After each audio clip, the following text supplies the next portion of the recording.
is a great honor to welcome you on behalf of Hyatt as the host sponsor of the 13th Annual Global Wellness Summit here in the great city of Singapore. This dynamic city holds a very special place in my heart, as it was where I began my journey with Hyatt in 1982 as a corporate trainee. So it's always wonderful to see colleagues who I've been friends with for almost 40 years.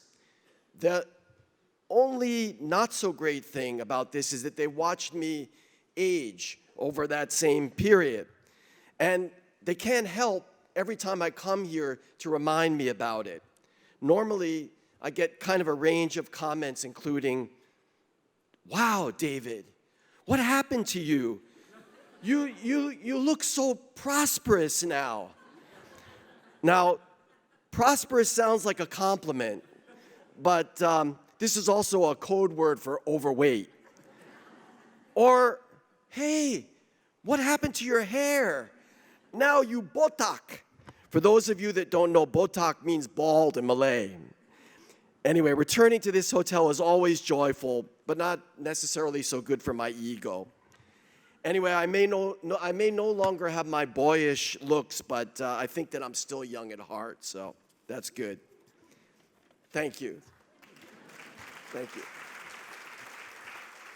So, as a father of two young twin girls, my personal wellness journey is something I've been thinking more and more about over the last few years.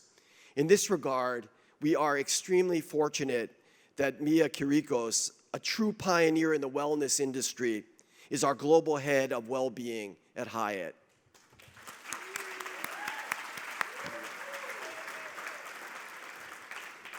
Many of you know Mia. When she joined Hyatt last summer, one of the first topics that she approached us with was sponsorship for the 2019 Global Wellness Summit. Right away, I think afternoon of the first day. So back then, we didn't know too much about this event, but she somehow got us to sign a significant check before she ran off to Italy to MC last year's summit. Since then, we have learned a lot about this organization, the people behind it, and how all of your work truly shapes the business of wellness. So today, we're very grateful for Mia bringing this opportunity to us. Being able to host the Global Wellness Summit here at Grand Hyatt Singapore is a true honor, and honestly, a bit of a calling, given our holistic commitment to well-being. This truly is the United Nations of wellness, and we are deeply proud to be a part of it.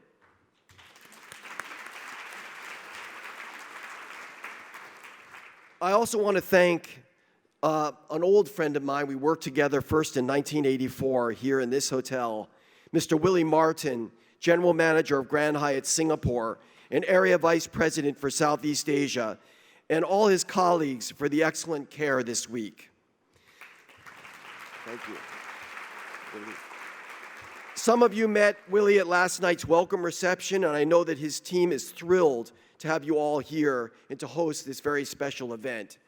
If there's anything, we really mean that, if there's anything that we can do to further support your well-being during this week, please let us know. So now, back to the business of wellness, the theme of this year's summit, and well-being, which is particularly important to us at Hyatt. I want to share a little bit about why at Hyatt we're so passionate about this topic. Oh, I don't want to get too corporate, which I know is a no-go here at GWS. So I'd like to share, almost in the spirit of a case study, how a publicly traded hospitality company approaches the business of well-being. I hope this can be helpful to you. And honestly, I hope it helps pay the courtesy forward, as I know we will learn a lot from all of you in the coming days. So, starting at the highest level, our commitment to well-being is closely tied to our purpose of care, extending to all of our stakeholders, our colleagues, our guests and customers, our hotel owners, and the communities in which we operate in. Well-being, in our minds, is a true expression of our purpose of care. We look at ourselves as caretakers of well-being for each other and for those that we have the privilege of serving. We are building a holistic well-being approach and offering, knowing that, number one, well-being is increasingly important to people outside of this room and outside of the business. We listen to what our guests have to say, for example, from the Global Wellness Institute, confirming the extent to which well-being is on the rise. We heard about that earlier today. We also know that well-being is a very powerful way for us to deepen our engagement with World of Hyatt members, guests, and customers in and outside of our hotels. Thirdly, we know that well-being starts with us. In fact, we just recently went through a concerted effort to guide 850 of our global leaders and general managers to prioritize their own well-being.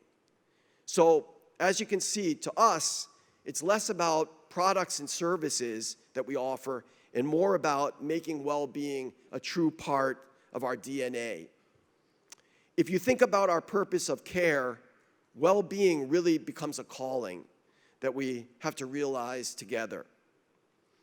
Since welcoming Exhale and Miraval brands to the Hyatt family in 2017, well-being has become a key growth platform that extends the Hyatt brand into experiences and complements our core business in powerful ways. With that, we are making a bold promise to care for the well-being of colleagues, guests, and customers more than any other hospitality company in the world. We're working hard on making well-being a greater part of Hyatt's DNA every day, and we know we have gaps to fill, but this is really becoming a growing part of what we are. What our team has learned from Mia, we trust her for these things for very good reasons, is that wellness is a road, and well-being is the destination. And our job is to partner with experts like all of you all along the way.